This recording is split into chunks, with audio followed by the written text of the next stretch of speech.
All right, we got keys to success. Obviously, it's going to start here. First and foremost, the offense needs to execute. I need to see offensive execution. Like, is this really like the team from last year? Then we're going to see a significant jump in production and the way they look and the crispness of the offense from week 1 to week 2. Part of the thing we were talking about, like seeing the jump from year 1 to year 2, a lot of these guys, including the quarterback, including the center, the running back, like the guys touching the ball most of the time, are brand new to the system, playing their first game at Indiana under Kurt Cignetti. So I'm expecting a rapid improvement from these guys, but I got to see it. Um, if we start seeing red zone struggles in this game too, and we start seeing drop passes and like mistiming, and these issues get worse or look the same, then maybe I'm a little bit more concerned. But I'm expecting a significant uptick in offensive execution. But that's by far key number one. Yeah, I think the word of the week is progression. Because I think if you want to look at last season kind of abstractly, they really did progress week to week. Like I think that team that played Michigan State was a lot better than that team that played UCLA, right? Even though the results yeah. the same, I think that UCLA team wasn't as good as they were in November. So the results kind of speak that way too, because they were about 30 points out of schedule from them at that point. They were probably still 30 points ahead of them later in that year.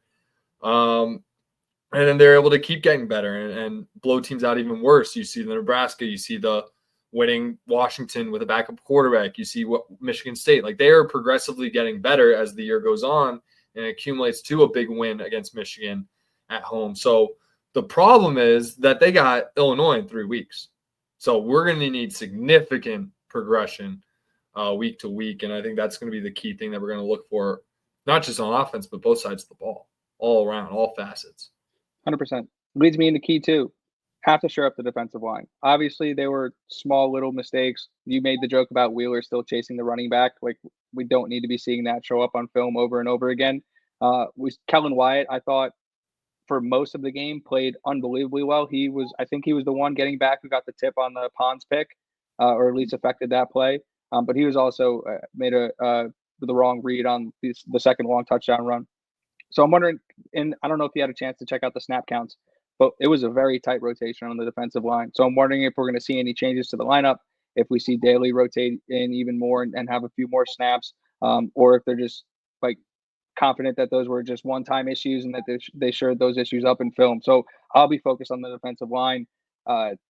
Obviously, the biggest reason for those 2 long runs. So got to show that up, especially against another mobile quarterback like Dexter Williams. And that whole front seven, like Dexter Williams is not a better thrower of the ball than Colton Joseph. So I think our DBs are going to show up regardless. I think that front seven is going to be the key to this game. And just containing Dexter is really what the name of the game is going to be. Make him throw. Make him throw the ball. Make him beat you in the air. Make that the way they beat you, which they won't. But like make that the game plan. Don't let Dexter Williams go wild and get 150 rushing yards and maybe like 3 TDs. Like don't let it get weird. And just shore it up.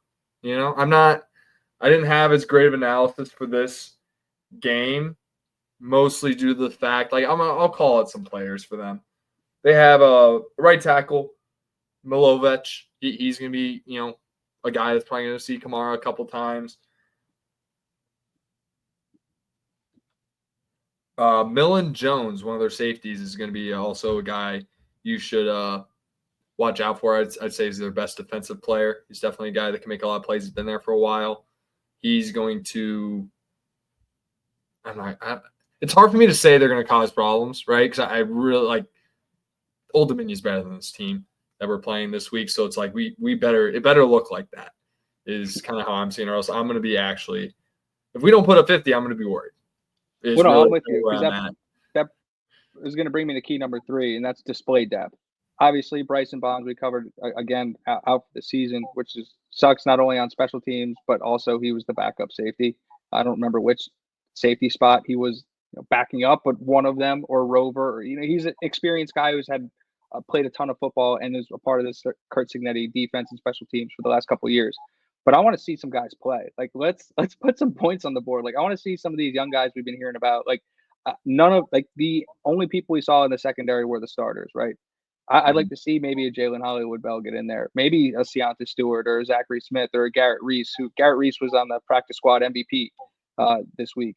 Matt Marek was another one, practice squad MVP. Like maybe some of the young guys in the offensive line. Do we see the 2 deep? Do we see Charlie Becker got a couple snaps? LeBron Bond had a couple plays run for him. Do we see Miles Kendrick? Do we see Davion Chandler? Those are the kind of the things I'm looking for, because Kurt Cignetti's highlighted that this team may not have the depth that they'd like at certain positions. The best way to see what you got is for those guys to play. So I'd like to see some points early, and let's see some of those guys on the field. 100%. I think that's always the goal when you have these games. And it's a little disappointing that we weren't able to get it, because I think we wanted to have these 3 games to kind of just see that depth for next year, see what that could look like, and then lock in on the Big Ten schedule. But, we still got 2 more opportunities for that to happen. We're not going to hit the panic button.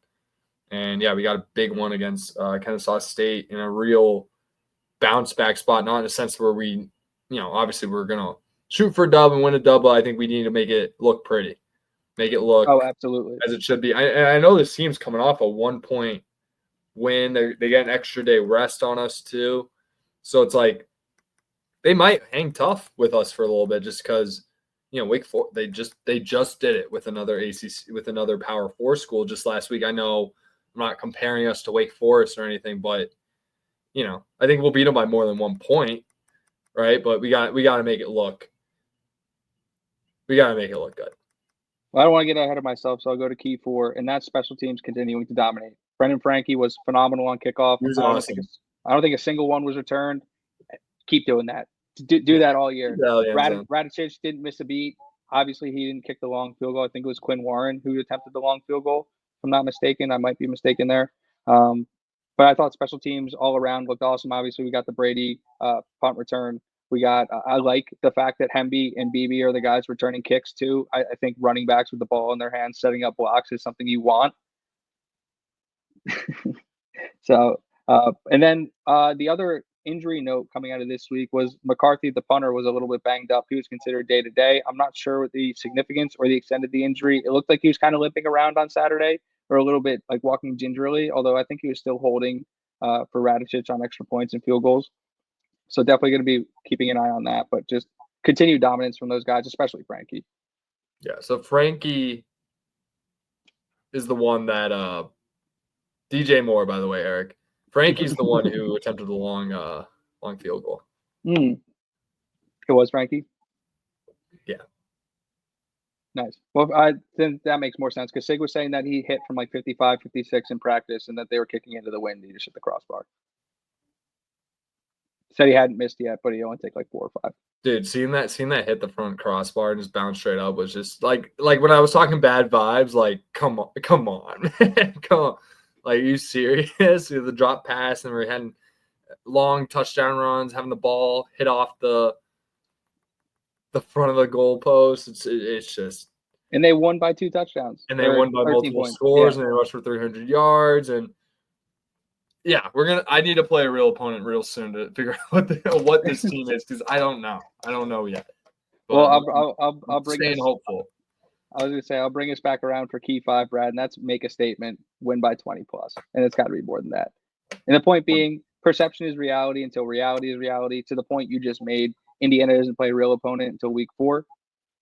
So until then, everybody's looking at these games and just trying to imagine what these teams look like. And the better you make these games look, the better your public perception is. Now, again, these things don't matter. At the end of the day, it's all going to iron itself out. But like it is annoying to like look at ESPN and they're flashing all the scores, and then for only the Indiana score, they put like whatever caveat, or like they haven't beaten the top X opponent, or just being completely negative for no reason. And it's just like, yeah, that stuff's annoying. And performances against, like they had against ODU, while it still was a dominating, like at points, isn't going to do enough to quell the narrative. So go out there, obliterate this team, because you're significantly better than they are, and make a statement.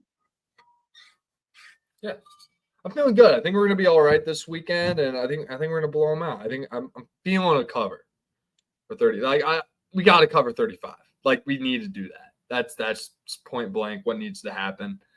And not even from my own bank account, really just from that perception point that you were just making, right? I think spread is a big indicator of that perception, right? Because it's based on those predictive analytics that everyone likes to lean onto. So when you defy them one way or another, that tells you actually what the reality is, at least in that moment. It gives you a clear picture. So to put the haters at bay, need to beat this team by 35 at least. You have a score prediction? Score prediction.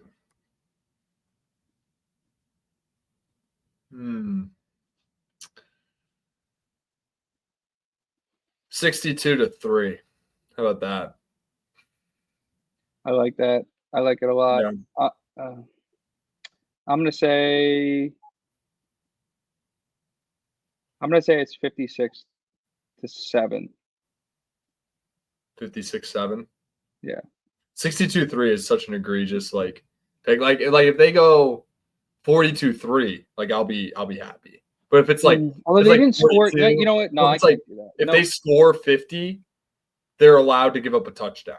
No, I think 56-0. I like 56-0. They couldn't score a touchdown against Wake Forest. What makes me think they could put it in the end zone against Indiana? That's a great point. That's a fantastic point. Yeah. All right, I'll stand by 62-3 because I think the offense has a little chip on their shoulder now. I don't think they like that 27 number very much. No, and I Hoosiers Connect, especially today, when you consider 20 of those came from them. So it's actually the 20 number. What was I say? Hoosiers Connect tweeted today that we're unleashing the Cuban Missile Crisis, or whatever they said, that the Cuban missile is being unleashed this weekend. So I think that's a good sign. John says if we're as good as we think we are, 63 points minimum. Yeah, I agree. And he says we have the top 4 running backs on punt returns all day. Yeah, BB had an awesome block getting out in front and helping the Spring Brady. Yep. Any closing thoughts on Kennesaw State, Brad? No. It's top 4 running backs on punt. We don't.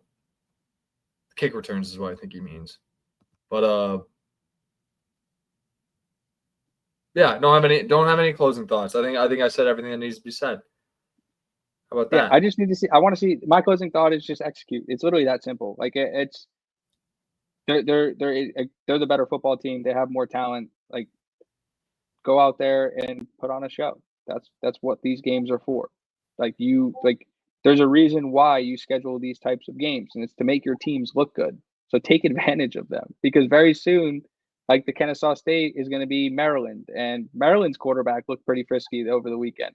And I'm not saying I'm not picking Maryland to upset Indiana, but I'm just saying the level of competition is going to raise very quickly, and so take advantage of these games and give the fans a reason to be in the stands. Yeah, I think it's not so much it's more so much the tune-up of it, not so much just to beat the piss out of them to make it look good. It's more so we beat the piss out of this team because we executed every single play perfectly, and we know we can do that.